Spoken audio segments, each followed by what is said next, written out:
Today we'll learn a very important trick in Excel when we deal with huge data, and in case we want to select certain records out of it, we usually choose the manual way to select the data.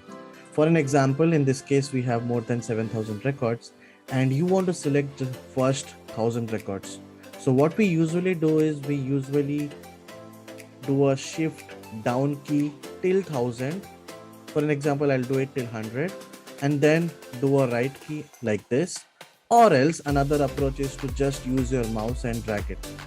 Okay, this is a quite a tedious task.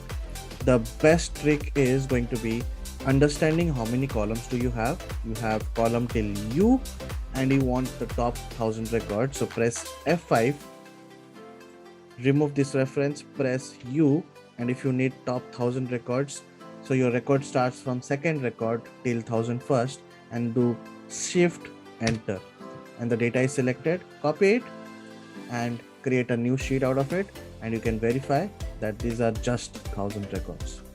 If you like it, please like, share and subscribe the channel, and please press the bell icon to get notified on my future videos.